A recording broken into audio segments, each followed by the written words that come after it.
આજની ધર્મકથા. પ્રણામ. વીર વિજયજી મહારાજ સાહેબની અનહદ જ્ઞાનધારા અને એ જ્ઞાનધારાની એક સીમાંત ભક્તિ જાણે આપણે કરી રહ્યા હોય એ અસ્ખલિત પ્રવાહનો આ 64 પ્રકારી પૂજાનો એક યોગ આપણને જાણે સાહેબે પોતાએ આપણને પકડાવ્યો. એના અંતિમ ચરણોની અંદરમાં આપણે અત્યારે મહાલીએ છીએ. 8મી ઢાળની 7મી નૈવેદ્ય પૂજા, એની છેલ્લી ગાથા, ત્યાં સુધી આપણે આવ્યા. સગવિહ શુદ્ધિ 7મી પૂજા. સગ ગઈ સગ ભવ હારા, શ્રી શુભ વીર વિજય પ્રભુ પ્યારા, જીન આગમ જયકારા. 7 પ્રકારની શુદ્ધિ સાચવીને કરેલી 7મી નૈવેદ્ય પૂજા એ સંસારની 7 ગતિ અને 7 ભય આ બધાને ટાળે છે. અને એના દ્વારા શું થાય તો કે શ્રી શુભ વીર વિજયજીને જે પ્યારા છે એવા શ્રી શુભ એવા વીર પ્રભુ એ પ્રાપ્ત થાય છે. કોના આધારે તો કે એમને કીધેલા આગમના આધારે. જ્ઞાનની જે મહત્તા અહીંયા વીર વિજયજી મહારાજ સાહેબ સમજાવે છે એ કારણથી કે ભલે આ ભક્તિ યોગ રહ્યો, ભલે આ જિનેશ્વર ભગવંતની પરમાત્માની ભક્તિની આ ધારા છે, પણ અહીંયા પરમાત્માના શાસનમાં એક પણ યોગ જ્ઞાન યોગ વિના અધૂરો જ છે. આ પરમાત્માના આગમને અનુરૂપ પૂજા થાય, એને અનુરૂપ ભક્તિ થાય તો એ મોક્ષ ફળને આપનારી બને છે. બહુ જ સહજ રીતે એમના જીવનમાં વણાયેલી આ વાત હશે કે જેના કારણે સહજ રીતે આપણને આવા કાવ્યોની અંદરમાં કહી દે છે. આજની આપણી પરિસ્થિતિ અલગ છે. આજે આપણા જીવનના કયો યોગ જ્ઞાન યોગ સાથે જોડાયેલો છે ને એ પ્રશ્ન છે. 60-70 વર્ષથી પૂજા કરતા હોઈશું અને તેમ છતાં આ કેમ કરીએ છીએ? આવું જ્ઞાન મેળવવાનો ઊંડો પ્રયાસ આપણા દ્વારા ક્યારેય નહીં થયો હોય. બહુ તો 2-4 જણને પૂછી લીધું હશે. એમાં જો 2 જણના વ્યૂ અલગ અલગ થયા તો વાત મૂકી દો સાઈડ પર. ઊંડા ઉતરવાની વાત ક્યારેય નહીં. ન ભક્તિ યોગમાં, ન ચિંતન યોગમાં, ન ક્રિયા યોગમાં, ન વિધિ યોગમાં, ન ધ્યાન યોગમાં, ક્યાંય પણ નહીં. ધ્યાન માટે પણ આમ સહજ પણ એવું લાગે કે લોકો જે વ્યાખ્યા કે એ ધ્યાન આપણી માટે બની જશે. આપણે એને ક્યારેય વેરીફાઈ કરવા પ્રયત્ન નહીં કરીએ કે ભાઈ મારું શાસ્ત્ર, મારું આગમ શું કહે છે એ જોવા દે. કોઈકે કીધું કે આંખ બંધ કરી અને શૂન્ય થઈ જવું એ ધ્યાન, આપણે એને સ્વીકારી લીધું. આપણે એવું વિચારવા પ્રયત્ન નહીં કર્યો કે આ બોલે છે એ બરાબર બોલે છે, બહુ સરસ બોલે છે, પણ મારા ભગવાને શું કીધું છે પહેલાં મને એ સમજવા દો. એ ટેલી કર્યા વગર હું માન્યતા ઊભી ન કરી શકું.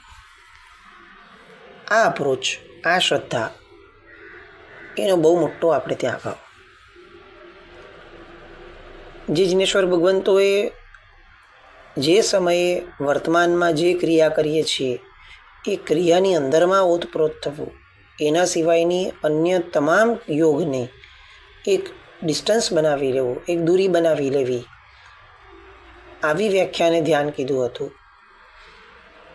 એની જગ્યાએ આપણે શૂન્ય થવાને ધ્યાન ગણવા લાગ્યા. વિષય અલગ છે પણ મૂળ મુદ્દો આ છે કે આગમને અનુસાર જે થાય છે એનાથી 7 પ્રકારના ભય દૂર થાય છે, 7 પ્રકારની ગતિઓ દૂર થાય છે અને 7મી એવી આ પૂજા દ્વારા સિદ્ધશિલા એટલે કે ભગવાન સ્વયં પ્રાપ્ત થાય છે. અને આ નૈવેદ્ય પૂજાને એમણે અહીંયા અંતરાય કર્મની ઢાળની અંદરમાં જોડી અને આ આગમ દ્વારા આપણે જે મેળવી શકીએ એ મેળવવાનો ભાવ ઊભો કર્યો. અને એની ફળશ્રુતિ રૂપે મોક્ષની વાત કરી. ઓમ રીમ શ્રી પરમ પુરુષાય પરમેશ્વરાય જન્મજરા મૃત્યુ નિવારણાય સિદ્ધ પદ પ્રાપણાય શ્રીમતે વીર જિનેન્દ્રાય નૈવેદ્યમ યજા મહેશ સ્વાહા. નૈવેદ્ય પૂજા દ્વારા મને સિદ્ધ પદની પ્રાપ્તિ થાવ. કેટલીક વાર આવું કરવું જોઈએ કે નૈવેદ્ય હાથમાં લઈને બેઠા હોઈએ અને સાથિયા વગેરે પર ચડાવવાના બદલે હાથમાં થોડું વધારે રાખીએ, દોહો બોલાઈ જાય અને એ પછી મનને થોડી ધારામાં લઈ જઈએ. જે બોલ્યા છે એને થોડું અંદર ઘૂંટવાનો પ્રયત્ન નૈવેદ્યને હાથમાં રાખીને જ થાય. મને સિદ્ધ પદની પ્રાપ્તિ થશે ત્યારે એ કેવું હશે એની કલ્પના. આ શરીર નહીં હોય, આ સ્વજનો નહીં હોય, આ જગત નહીં હોય, આ સંયોગો નહીં હોય, એક અલાયદી જગ્યા હશે. હું મને વિઝ્યુલાઇઝ જ કરી શકીશ, કારણ કે હું જોઈ પણ નહીં શકું. અરૂપીપણું હશે. એક ઉપર એક, એક ઉપર એક, એક ઉપર એક અનંત અનંત આત્માઓ સુખેથી રહી શકે એવો અવકાશ હશે. અને પછી શું હશે તો કે ફક્ત અને ફક્ત આત્મરમણતા. એક સિંગલ માધ્યમ પણ નહીં હોય કે જેના ઉપર વિચારણા કરી શકાય. ઇનફેક્ટ વિચારણા કરી શકાય એવું મન પણ નહીં હોય. આવી અવસ્થા અનંતકાળ સુધી શાશ્વત સમય માટે મને પ્રાપ્ત થાય તો આ નૈવેદ્ય પૂજા એ ખરેખર કેટલી ઉપકારી છે. આવો ભાવ નૈવેદ્યને હાથમાં રાખીને ઊભો થાય અને પછી એ નૈવેદ્ય ભગવાનને ચડાવાય તો એ પૂજાની સાર્થકતા કેટલી રહે. એ પૂજા કર્યા પછીની અસરો કેટલી બધી રહે. આપણી આજની પરિસ્થિતિ એવી છે કે પૂજા કર્યા પછીથી અડધી મિનિટ પછી પણ એ પૂજાની કોઈ જ અસર આપણા ઉપર નથી. આપણે ત્યાં છે ને ઘંટ વગાડવાની એક ધારા છે, જેના લીધે બહાર નીકળીએ તો ઘંટ વગાડવાનો. કેમ વગાડવાનો? આ બધાના આપણે ત્યાં લોજિક્સ હતા. આપણને એમાં જવામાં રસ નથી, આપણને જોરથી ઘંટ વગાડવામાં જ રસ છે. પણ બેસિકલી આ લોજિક્સ હતા કે ઘંટ કેમ વગાડવાનો, તો કે ઘંટનો એક રણકાર છે. પેલી તો એક વિધિ છે. ઘંટ કઈ રીતે વગાડવાનો તો કે હાથ આપણી બાજુ હોય એ રીતે. કેમ એવું? તો કે ભગવાન આ પ્રાપ્તિ માટે છે, તમને આપવા માટે નથી. આપવાનું હોય ત્યારે હાથ સામા તરફ હોય, લેવાનું હોય ત્યારે હાથ આપણા તરફ હોય. મારી પ્રાપ્તિ માટે હું ઘંટ વગાડું છું. શેની પ્રાપ્તિ? એ હવે આ ઘંટ વગાડ્યા પછી પ્રાપ્ત થશે, ખ્યાલ આવશે. શું? તો કે ઘંટ વગાડવાનો 3 વાર અને પછી એ રણકાર માટે એક્ઝેક્ટ ઘંટની નીચે ઊભા રહેવાનું. વગાડ્યા પછી વયા નથી જવાનું તરત. અને જ્યાં સુધી એ ઘંટનો એક રણકાર ચાલે છે ત્યાં સુધીમાં ઘંટની નીચે ઊભા રહી અને આપણે જિનાલયમાં પ્રવેશ કર્યો ત્યારથી લઈને નીકળવા સુધીની જેટલી પણ આનંદની ધારા હતી એ બધાને યાદ કરવાની છે. કેમ ઘંટની નીચે ઊભા રહીને? કારણ કે ઘંટ સ્વયં એક એવું માધ્યમ છે કે જે વાગ્યા પછી પણ લાંબા સમય સુધી રણકાર આપે છે. તો એની ઉર્જાઓ એ આપણને બળ આપે છે કે દોસ્ત, તારી પણ પૂજા પૂરી થઈ જશે, પણ પછી તારામાં એક રણકાર જાગવો જોઈશે. તો એ રણકાર સીધો ડાયરેક્ટ નહીં ચાલુ થાય. એની પ્રેક્ટિસ આ ઘંટ વગાડવા દ્વારા થઈ. એની પછીથી બહાર નીકળતા જ્યારે હાથી જેવી કોઈક રચના દેરાસરની બહાર આવે છે ત્યાં બેસવાની થઈ. ત્યાં બેસીને પણ આખી પૂજાને ફરીથી રિકલેક્ટ કરવાની છે. એ આનંદને માણવાનો છે. પછી જિનાલયની બહાર પગ મૂકવાનો છે. આ બધી પ્રેક્ટિસીસ આપણે ભૂલી ગયા. એના કારણે શું થયું કે આપણી પૂજાની અસરો ન રહી. કલાકો સુધી, દિવસો સુધી યાદ રહે એવી પૂજા આપણા પૂર્વજોએ કરી હતી. પૂજા એકવાર કરી હોય અને ફળ કેટલા મોટા લાંબા સમય સુધીનું. આ નૈવેદ્ય પૂજાના ફળમાં હમણાં આપણે જોયું કે ઓલો ખેડૂત 7 ભવની અંદરમાં મોક્ષ પામી ગયો નૈવેદ્ય પૂજા કરતાં કરતાં. અને એમાંય એનું નૈવેદ્ય કેવું પાછું, સાવ ઘરનો રોટલો. બહુ પ્રામાણિકપણે આપણે વિચારીએ, આપણને એવો કોન્ફિડન્સ આવે છે કે આપણે ઉત્તમ ચડાવેલા નૈવેદ્ય પણ આપણને 7 મિનિટનું પણ સુખ આપશે? અહીંયા તો શાશ્વત સમયનું સુખ કે છે. તો ફરક આ છે, રણકાર ઊભો નથી થતો. કેમ? કારણ કે જે પ્રાપ્ત કરવાનું છે એનું ચિંતન જ નથી.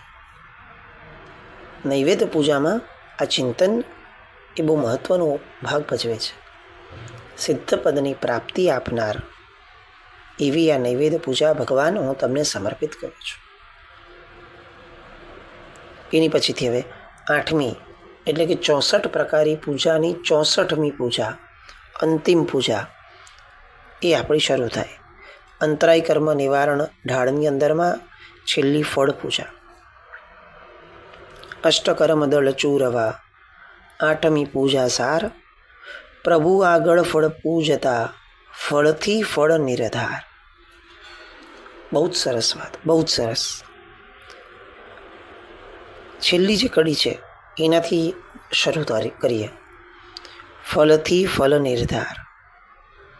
ફળ ક્યારે મળે? ફળ ફળથી જ મળે. આ નિયમ જીવનમાં આપણે સ્વીકારવો જ પડે. મને પૈસા જોઈએ છે તો પૈસા ક્યારે મળે? તો હું જ્યારે મહેનત રૂપી ફળ ચડાવું છું, પુણ્ય રૂપી ફળ ચડાવું છું, ત્યારે મને પૈસા રૂપી ફળ મળે છે. પેટ ભરાવા રૂપી ફળ ક્યારે મળે?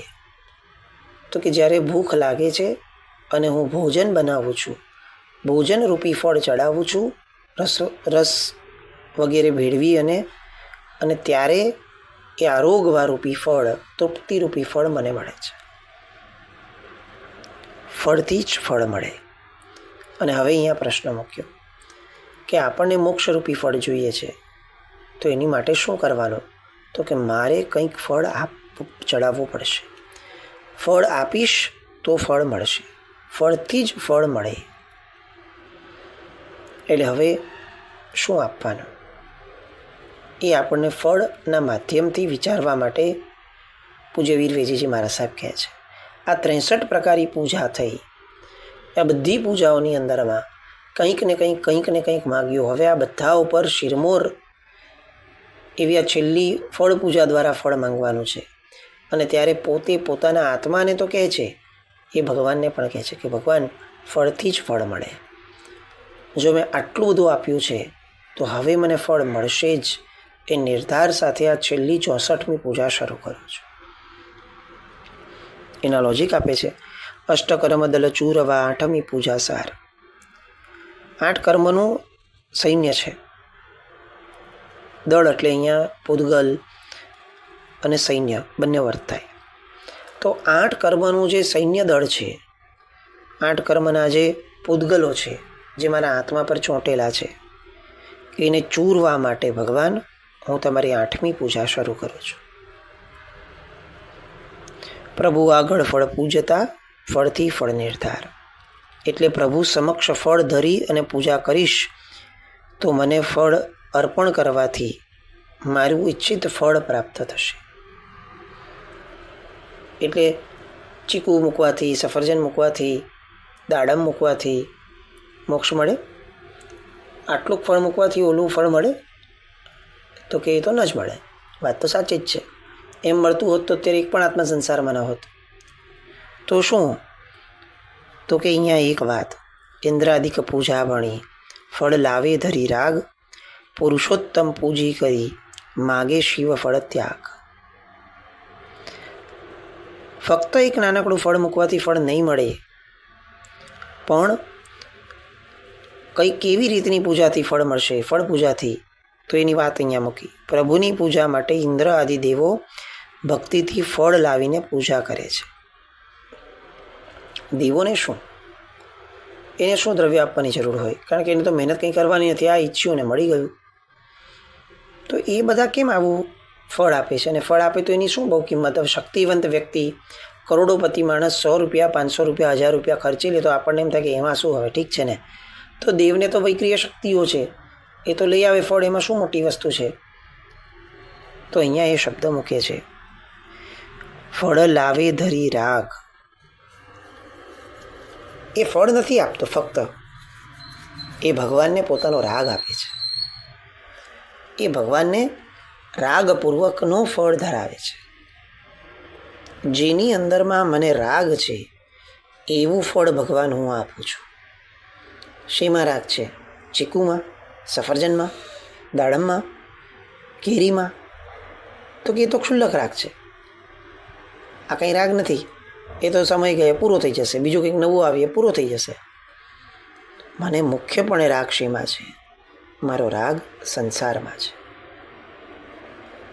તો ભગવાન, હું આ સંસાર રૂપી ફળ આપી અને સંસાર ત્યાગ રૂપી ફળ મેળવવા ઈચ્છું છું. મારો આખો રાગ સંસારનો એ તમને ચડાવું છું અને સામે શું માગું છું? પુરુષોત્તમ પૂજી કરી માગે શિવ ફળ ત્યાગ. ઘણાને આવો પ્રશ્ન હશે, નાનપણથી પ્રશ્ન હતો કે અહીંયા શિવ ફળ ત્યાગ શબ્દ કેમ હશે? આપણે રોજ આદુ બોલતા હોઈએ. શિવ ફળ તો પ્રાપ્ત કરવાનું છે, તો શિવ ફળનો ત્યાગ કરવાની વાત કેમ કરી હશે? આ તો કંઈ અજુગતું નથી. કે એક વર્ગ એવો બી છે કે જે શિવફળ રાગ જ બોલી લે છે. કેમ? તો કે શિવફળનો તો રાગ જ કેળવવાનો હોય, એનો ત્યાગ થોડી કાઢવાનો હોય. તો આ કંઈક પ્રિન્ટિંગ મિસ્ટેક હશે. પણ ના, શિવફળ ત્યાગ આ શબ્દ જ અહીંયા અપ્રોપ્રિએટલી મૂક્યો. કેમ મૂક્યો? તો કે ભગવાન, તમારી રાગપૂર્વકની ભક્તિ કરી આ દેવો શું માંગે છે? તો આ દેવ શિવ ફળ માંગે છે અને સામે આપે છે શું? તો કે ત્યાગ. ફળના બદલામાં ફળ, ફળથી ફળ નિર્ધાર, આ કડીને અહીંયા જોડી છે. ત્યાગ આપે છે અને શિવ ફળ માંગે છે. શેનો ત્યાગ આપે છે? તો કે સંસારનો ત્યાગ. અહીંયા શિવફળ ત્યાગ શબ્દ જે છે એનો અર્થ અહીંયા એ રીતે મૂકે છે કે ભગવાન સંસારનો ત્યાગ એટલે કે ચારિત્ર જીવન, ચારિત્ર એટલે દીક્ષા એમ નહીં, કર્મથી મુક્ત થવું, એ ચારિત્રની વાત છે.